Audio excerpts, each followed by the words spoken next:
everyone, welcome to Scoring Science. Today I am here with another topic which is Tonga system, and Tonga system is the part of agroforestry. जहाँ हम agroforestry पढ़ते हैं तो कहीं ना कहीं एक टोंगा सिस्टम या टोंगा टर्म हमारे क्लासिफिकेशंस के अंदर एक एग्जाम्पल के तौर पे आता है, जो कि हमने पढ़ा है प्रीवियस वीडियोस में।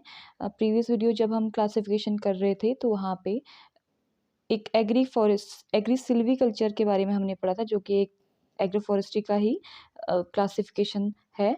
तो उसमें उसी का एग्जाम्पल था टोंगा सिस्टम। इससे पहले हमने इसी का एक एग्जाम्पल किया था, जो कि था शिफ्टिंग कल्टीवेशन। शिफ्टिंग कल्टीवेशन आप देख सकते हैं, इसकी भी प्रीवियस वीडियो अपलोड हो चुकी है और एक प्लेलिस्ट बनाई गई है और वहाँ पे जाके आप इसको चेकआउट कर सकते हैं। अच्छा ठीक है, मैं वीडियो को ज़्यादा लंबा ना बनाते हुए शॉर्ट में मैं आपको बता देती हूँ कि ये वीडियो जो है आपके लिए दो तरीके से हेल्पफुल रहने वाली है। एक तो ये वीडियो कॉम्पिटिटिव एग्जाम्स के नज़रिए से अगर आप देखते हैं तो ये कॉन्सेप्ट अगर आप समझ लेंगे तो इससे रिलेटेड जितने भी ऑब्जेक्टिव टाइप क्वेश्चन होंगे वो करने में आपको हेल्प मिलेगी। और दूसरी बात, अगर आप कॉलेज और यूनिवर्सिटी स्टूडेंट हैं तो आपके लिए ये टर्म उतना ही इम्पोर्टेंट है, क्योंकि कई बार क्वेश्चन आता है व्हाट इज़ टोंगा सिस्टम या एक्सप्लेन टोंगा सिस्टम। तो आपके लिए यहाँ पे टर्म समझने के साथ साथ नोट्स भी आपके प्रिपेयर हो जाएंगे, जिससे कि आप नेक्स्ट टाइम आपको पढ़ने में या रिवाइज करने में ज़्यादा दिक्कत नहीं होगी। और हाँ, अगर आपको नोट्स बनाने हैं तो आप वीडियो को पॉज करके नोट कर सकते हैं। तो चलिए स्टार्ट करते हैं टोंगा सिस्टम। देखिए, पढ़ लेते हैं पहले। फर्स्ट टर्म हमने क्या लिखा हुआ है, tonga system is a form of agroforestry system, जो कि मैंने आपको बता दिया। एग्रोफॉरेस्ट्री के अंदर जो एग्री सिल्वीकल्चर है उसका पार्ट है Tonga system. Okay, in which short-term crops are grown in the early years of the plantation of a woody perennial species to utilize the land, control weeds, reduce establishment cost. Which means कि कोई forest area है, वहाँ पे agriculture crop को लगाने के साथ साथ में वुडी पेरिनियल प्लांट्स को भी लगाना होता है फार्मर्स को। मीन्स कि वुडी पेरिनियल्स आप समझते हैं, जो बारहमासी वृक्ष होते हैं उनको भी लगाना ज़रूरी होता है, और ताकि इससे क्या हो कि जो लैंड है, लैंड का मैक्सिमाइज यूटिलाइजेशन हो सके और जो खरपतवार है, खरपतवार कंट्रोल हो सके, और साथ साथ जो इस्टेब्लिश होने के लिए जो कॉस्ट चाहिए होती है वो क्या हो जाए, थोड़ी रिड्यूस हो जाए। ठीक है, क्योंकि क्या होगा कि अगर अर्ली जो क्रॉप्स हैं, क्रॉप्स के लिए अगर हम खेत साफ कर रहे हैं, फार्मर्स खेत साफ कर रहे हैं, एरिया साफ कर रहे हैं, तो इससे क्या होगा कि पूरा एरिया, वो एरिया वुडी पेरिनियल प्लांट्स के लिए भी काम में आ जाएगा और क्रॉप के लिए काम में आ जाएगा फार्मर्स का। इससे क्या होगा कि जो कॉस्ट है वो कॉस्ट जो है वो कम लगेगी वहाँ पे उसको जनरेट करने में, और साथ साथ डेवलपमेंट होता रहेगा और वुडी पेरिनियल स्पीसीज भी साथ साथ में ग्रो होती रहती हैं। ठीक है, और इसमें क्या होता है कि प्लांट्स जो फार्मर्स होते हैं वो 2 और 3 ईयर्स के लिए वहाँ पे एग्रीकल्चर क्रॉप्स ग्रो कर सकते हैं, और साथ साथ में उनको वुडी पेरिनियल जैसे कि लगाना पड़ता है। अगर वो एग्रीकल्चर क्रॉप कर रहे हैं तो साथ साथ में वुडी पेरिनियल की भी वो देख रेख कर लेते हैं, और आफ्टर सम टाइम, आफ्टर 2 और 3 ईयर्स बाद जो वुडी पेरिनियल होते हैं वो ग्रो होते हैं। उसके बाद फिर वो ये जो क्रॉप है उसको कहीं और जाके फिर से यही साइकिल को रिपीट करते हैं। ठीक है, तो देखिए टोंगा सिस्टम की अगर हम हिस्ट्री देखें कि ये कहाँ से स्टार्ट हुआ था और टोंगा सिस्टम है क्या, तो देखिए टोंगा सिस्टम जो है, टोंगा जो वर्ड है ना, ये एक म्यांमार से आया हुआ एक बर्मीज वर्ड है, जिसमें टोंग मीन्स होता है हिली एरियाज और या मीन्स होता है टोंग मीन्स यानी कि आप समझ सकते हैं टीला, या हिली एरियाज भी आप कह सकते हैं टीला, और या मीन्स होता है कल्टिवेशंस। ठीक है, तो यानी कि हिली एरिया पे कैसे कल्टिवेशन करना है। ठीक, तो ये सबसे पहले इंडिया में ब्रांडिस ने 1890 में इसको इंट्रोड्यूस कराया था, और जो फर्स्ट टोंगा प्लांटेशन हुआ था ये 1896 में नॉर्थ बंगाल में हुआ था। It is practiced in the states of Kerala, West Bengal and Uttar Pradesh, and to be lesser extent in Tamil Nadu, Andhra Pradesh, Orissa, Karnataka and North Eastern Hilly Region। Basically इसे hilly region में ही किया जाता है, और ये कुछ states हैं जहाँ पे टोंगा सिस्टम अभी भी होता है। This is a modified term of shifting cultivation. Shifting cultivation जो कि मैंने आपको पिछले वीडियो में किया है, आपने नहीं देखा है तो आप वहाँ पे जाके प्लेलिस्ट में जाइए और वहाँ से देखिए शिफ्टिंग कल्टिवेशन को और वहाँ से समझिए। तो ये एक मॉडिफिकेशन है, क्योंकि जो शिफ्टिंग कल्टिवेशन है वो एक बहुत प्रिमिटिव टाइप कल्टीवेशन थी जो हमने पढ़ी थी, ठीक है। उसके कुछ एडवांटेज डिसएडवांटेज जो थे वो भी हमने पढ़े थे। उसमें काफ़ी एनवायरनमेंट को काफ़ी हार्म भी पहुंचता है। तो ये जो है टोंगे सिस्टम, ये शिफ्टिंग कल्टीवेशन का ही एक मॉडिफाइड रूप है, जिसमें क्या होता है, labour is permitted to raise a crop in an area but only side by side with the forest species planted by them. जैसा कि मैंने आपको बता दिया कि यहाँ पे क्या होता है कि जो फार्मर्स होते हैं, फार्मर्स को क्रॉप को ग्रो करने की परमिशन दी जाती है किसी एक एरिया में, एक साइड में, और साथ साथ उनको फॉरेस्ट की स्पीसीज भी लगानी पड़ती हैं, यानी कि जो पेरिनियल टाइप, जो बारहमासी टाइप के वृक्ष होते हैं, प्लांट होते हैं, उनको प्लांटिंग करना पड़ता है, ठीक है।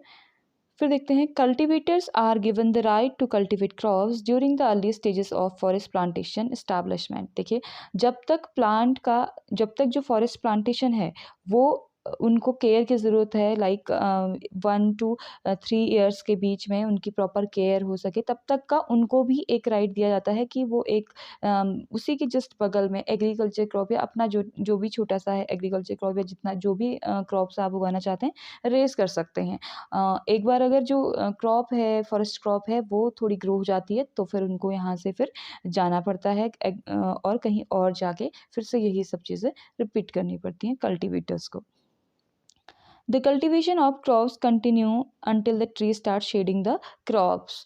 वही बात आ गई, मीन्स कि क्रॉप को फार्मर्स साइड में तभी तक लगा सकते हैं जब तक का जो फॉरेस्ट के, यानी कि जो मेन एम है वो तो है कि फॉरेस्ट को स्टेबलाइज करना, तो जो फॉरेस्ट के ट्रीज़ हैं वो शेडिंग देना स्टार्ट ना कर जाएं, यानी कि इतने बड़े हो जाएं कि वो शेड दे सकें, छायादार वृक्ष बन जाएं, तब तक का वहाँ पे वो कल्टीवेटर्स अपनी क्रॉप को लगा सकते हैं, ठीक है। The practice consists of land preparation, trees planting, growing agriculture crop 1 to 3 years until shade becomes dense and repeating the cycle in a different area। जैसा कि ये यहाँ पे किया, एक जगह पे किया, और फिर उसके बाद जैसे ही यहाँ पे जो उन्होंने फॉरेस्ट लगाए थे वो शेडिंग वाले हो गए, तो उसके बाद फिर उनको क्या होगा, फिर एक अनदर एरिया पे जाना पड़ता है, अनदर हिल पे जाना पड़ता है, जहाँ पे उन्हें पहले से, यानी कि पहले उनको प्लानिंग करनी पड़ती है, लाइक प्लानिंग मीन्स की सफाई करनी पड़ेगी एरिया की, और सफाई करने के बाद जो प्लांट हैं वो प्लांट को ग्रो करने के लिए जो भी चीज़ें चाहिए होती हैं वो करनी पड़ेंगी, जैसे कि खेती, लाइक आपका हल जोतना या उनके लिए एक बेड बनाना, ये सारी चीज़ें वहाँ पे करेंगे, और उसके बाद फॉरेस्ट क्रॉप भी ग्रो करेंगे और फॉरेस्ट क्रॉप की भी टेक केयर करेंगे, और जब एक बार फॉरेस्ट क्रॉप बड़े हो जाएंगे तो शेड देने लायक हो जाएंगे, तो वो फिर से यहाँ से भी शिफ्ट होके नेक्स्ट जगह में चले जाएंगे, ठीक है। और ये इसी तरीके से ये साइकिल रिपीट होती रहती है, ठीक है। Traditional taungya consist of land preparation for tree plantations. जो ट्रेडिशनल टोंगिया है उसमें क्या होता है कि लैंड प्रिपेयर करना पड़ता है, जैसे कि मैंने पहले बताया आपको, ट्री प्लांटेशन के लिए, और साथ साथ में अपनी उनकी खुद की जो एग्रीकल्चर क्रॉप्स है, यानी कि देखिए वहाँ पे वो साथ में एग्रीकल्चर क्रॉप का से जो भी बेनिफिट होगा वो तो वो खुद लेंगे कल्टीवेटर्स, बट जो फॉरेस्ट्री क्रॉप है तो वहाँ से वो बेनिफिट नहीं ले सकते हैं। फॉरेस्ट क्रॉप जो है वो फॉरेस्ट डिपार्टमेंट के जो उसके राइट्स होंगे वो फॉरेस्ट डिपार्टमेंट के पास रहेंगे, ठीक है। जो कि मैंने आपको बता दिया कि आफ्टर 3 ईयर्स या तो ये दूसरे जगह पे चले जाते हैं और वहाँ पे भी सेम प्रोसेस फॉलो करते हैं, ठीक है।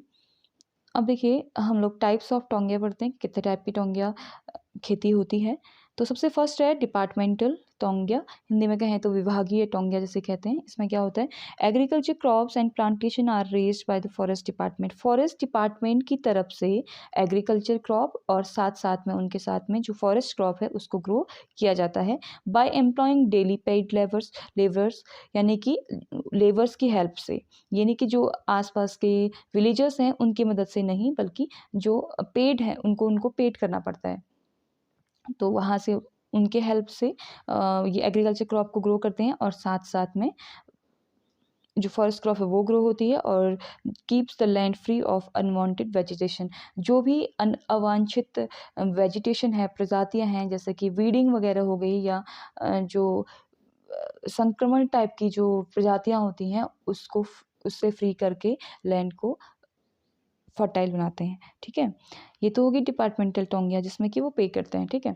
अब आती है लीज टोंगिया। लीज टोंगिया में क्या होता है, the forest land is given on lease to the person who effects the highest money for raising agriculture crop, यानी कि एक फॉरेस्ट लैंड को किसी भी पर्सन को जिसके पास जो वेल फाइनेंशियल हो, फाइनेंशियल कंडीशन उसकी अच्छी हो, फाइनेंशियल बैकग्राउंड अच्छा हो, और वो उस जगह को लीज़ पे ले सकता है और वहाँ पे क्रॉप्स को लगा के कुछ टाइम तक का क्रॉप्स को लगा के और साथ-साथ में एक ऐसा एरिया क्रिएट कर देता है जहाँ पे कि फॉर जो लैंड है, लैंड की फर्टिलिटी, प्रोडक्टिविटी अच्छी बन सके वहाँ पे, और साथ-साथ में ताकि ट्री प्लांटेशन हो तो फिर उसके बाद उसमें उसका अच्छा बेनिफिट मिल सके, इससे कि एक अच्छा फॉरेस्ट ग्रो कर सकता है। ठीक है। और उसके बाद आती है विलेज टोंगिया, और विलेज टोंगिया जो है वो मोस्ट सक्सेसफुल टोंगिया मानी जाती है, क्योंकि इसमें क्या होता है, under this the people who have settle down in village inside the forest range, यानी कि कुछ ऐसे लोग होते हैं या कह लें आपकी कल्टिवेटर्स, जो कि फॉरेस्ट एरिया के अंदर, सपोज दैट कोई फॉरेस्ट है, उसी फॉरेस्ट एरिया के अंदर बस जाते हैं, वहाँ पे मतलब एज विलेज पूरा एक मतलब अपना एक परिवार वगैरह पूरा एक गाँव बसा लेते हैं, और तो वो क्या करते हैं कि उसके आस-पास की जो एरिया है वहाँ पे साथ-साथ में अपना एग्रीकल्चर क्रॉप भी उगाते हैं और साथ-साथ में फॉरेस्ट क्रॉप को भी रेज़ करते हैं, ठीक है? 3 टू 5 इयर्स, ओके? और इसके लिए फैमिली जो विलेज है उसके पास ईच फैमिली के पास होती है 0.8 टू 1.7 हेक्टेयर ऑफ लैंड दी जाती है गवर्नमेंट की तरफ से, ताकि आप इसकी टेक केयर करिए और प्लांटेशन लगाइए वहाँ पे, और साथ-साथ में आप थोड़ा-सा बेनिफिट जो एग्रीकल्चर क्रॉप से जो बेनिफिट होगा वो आप एग्रीकल्चर वाला आप रख सकते हैं अदरवाइज़, और जो बचा है जो फॉरेस्ट प्लांटेशन है उसको आप करिए, ठीक है? और जो कि बहुत ही सक्सेसफुल मानी जाती है विलेज टोंगिया इन तीनों टाइप की टोंगियाज़ में से, ठीक है? और नेक्स्ट है, अब देखिए कुछ बात आती है एडवांटेज ऑफ टोंगिया सिस्टम, तो इसके क्या लाभ हैं वो देखते हैं। Artificial regeneration of the forest is done at a cheaper rate.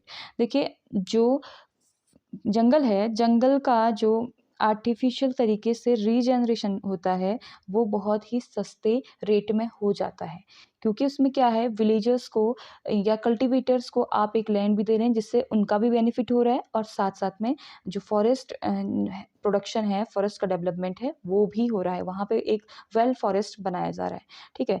तो एक तो ये बेनिफिट है। Provision of food crops from forest land से, जो कि मैंने बताया आपको कल्टीवेटर्स को जो फूड क्रॉप मिलती है वो मिल जाती है। Promotes the growth of seedling of useful trees. देखिए जैसे-जैसे वहाँ पे काम करेंगे वैसे-वैसे क्या होगा कि जो मैन्योर्स है, खाद वगैरह टेक केयर वो प्रॉपर करेंगे, तो इससे क्या होगा, जो साइट है, जो लैंड है उसकी जो स्ट्रेंथ है वो काफ़ी अच्छी होगी, इंक्रीज़ होगी, सॉइल फर्टिलिटी बढ़ेगी, तो वहाँ पे ऑब्वियसली जो सीडलिंग है उनमें ग्रोथ आएगी, और जो भी यूज़फुल ट्रीज़ हैं वो अच्छे से ग्रो कर पाएँगे, ठीक है? Maximise better utilisation of land. देखिए कहीं पे बैरन लैंड, बंजर ज़मीन रहने से तो अच्छा ही है कि वहाँ पे लैंड का यूज़ हो रहा है, चाहे फिर वो एग्रीकल्चर क्रॉप के तरीके से हो या फिर फॉरेस्ट तरीके से हो। Remunerative to the forest department, जो फॉरेस्ट डिपार्टमेंट है, वन विभाग है, वहाँ पे भी उसके लिए भी ये लाभकारी होता है, प्रॉफिटेबल होता है। Problem of unemployment is solve to some extent. देखिए जो अनएम्प्लॉयमेंट, बेरोजगारी की जो प्रॉब्लम है वो भी सॉल्व जाते हैं, वो किसके लिए, जो विलेजर्स हैं, विलेजर्स को कहीं ना कहीं एम्प्लॉयमेंट में प्रॉब्लम आती है कि हाँ रोज़गार नहीं मिल रहा है। अगर इस तरीके से गवर्नमेंट ने आपको कुछ लैंड दी है, आप करिए उससे अपना अपना भी लीजिए, और साथ साथ में क्या कहते हैं, जो फॉरेस्ट एरियाज है उसको भी ग्रो करिए। और कभी कभी जैसे कि हमने पढ़ा डिपार्टमेंटल टोंगिया में क्या होता है कि जो विलेजर्स होते हैं या आस पास के कल्टिवेटर्स होते हैं उनको पेड, यानी कि एज अ पेड लेबर काम कराया जाता है, ठीक है? तो इससे उनको भी बेनिफिट मिल जाता है। और साथ में wheat climber growth is eliminated. Obvious है कि जो खरपतवार है, जो वीड मीन्स हो गया अनवांटेड, अनवांटेड जो प्लांट्स होते हैं, यानी कि जो एज एवी उग जाते हैं और बाद में सारा जो मेन क्रॉप है उसका भी सारा न्यूट्रिएंट्स ले जाते हैं, तो उनका जो ग्रो है वो रुक जाती है, लाइक आपका वीड से कंट्रोल मिल जाता है। तो ये तो रहे एडवांटेज, कुछ ना कुछ तो डिसएडवांटेज भी देखने को मिलते हैं। तो आइए देखते हैं क्या डिसएडवांटेज हैं टोंगिया सिस्टम के। देखिए टोंगिया सिस्टम में क्या होता है कि एक तो क्या हो जाता है कि loss of soil fertility. Soil fertility में थोड़ा-सा कह सकते हैं कि कम हो जाती है। वो इसलिए कम हो जाती है कि देखिए जैसे कि अभी 1 टू 3 इयर्स तो आपने तो फार्मर्स ने उसकी टेक केयर की है, कोई भी फॉरेस्ट एरियाज़ की, है कि नहीं?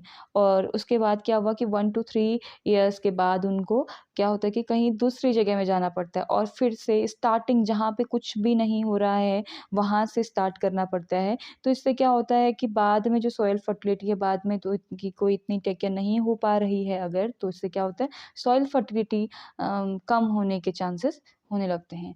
और डेंजर ऑफ एपिडेमिक्स होता है, व्हिच मीन्स ट्रीज़ की ऐसी स्पीसीज़ ट्रीज़ की ऐसी स्पीसीज़ जो या तो विलुप्त होने के कगार में है या फिर जो फॉरेन स्पीसीज़ हैं उनके लिए थोड़ा-सा स्टेबल होना, ग्रो कर पाना अच्छे से, वो थोड़ा-सा मुश्किल हो जाता है। Susceptibility of land to accelerated erosion increases. देखिए अगर लैंड को का यूज़ जो है वो एक सही तरीके से हो रहा है फिर तो ठीक है कि हाँ प्रॉपर तरीके से प्रॉपर जगह में प्लांट को प्लांटेशन किया गया है तब तो ठीक है। अगर यहाँ कहीं पे टेक केयर अच्छे से नहीं की गई और प्लांट्स नहीं ग्रो कर पाए हैं तो वहाँ पे ऐसे चांसेस होते हैं कि सॉइल इरोजन हो जाएगा। तो इसीलिए लैंड खिसकती है, लैंड खिसकेगी, इरोजन होगा तो इससे क्या होगा कि सॉइल की फर्टिलिटी ऑब्वियसली कम होनी होती है। It is a form of exploitation of human labour. कहा जा सकता है कि जो ह्यूमन लेबर है उसका एक्सप्लॉयटेशन, शोषण भी कभी-कभार हो सकता है, हो जाता है।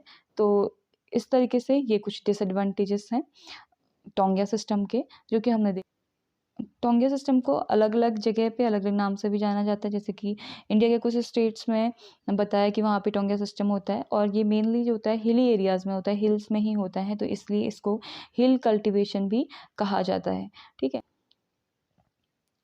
तो ये तो रहा टोंगिया सिस्टम के बारे में जिसमें हमने कवर कर लिए एडवांटेज एंड डिसएडवांटेज भी और टोंगिया सिस्टम के कॉन्सेप्ट के साथ-साथ। I am sure you like this video और आपके लिए वीडियो किसी भी पॉइंट में नॉलेजेबल या हेल्पफुल रही है तो प्लीज़ मेरे एफर्ट्स को ज़रूर सपोर्ट करने के लिए चैनल को ज़रूर सब्सक्राइब कर लीजिएगा एंड लाइक एंड कमेंट तो फिर आपने करना ही है। Thanks for watching.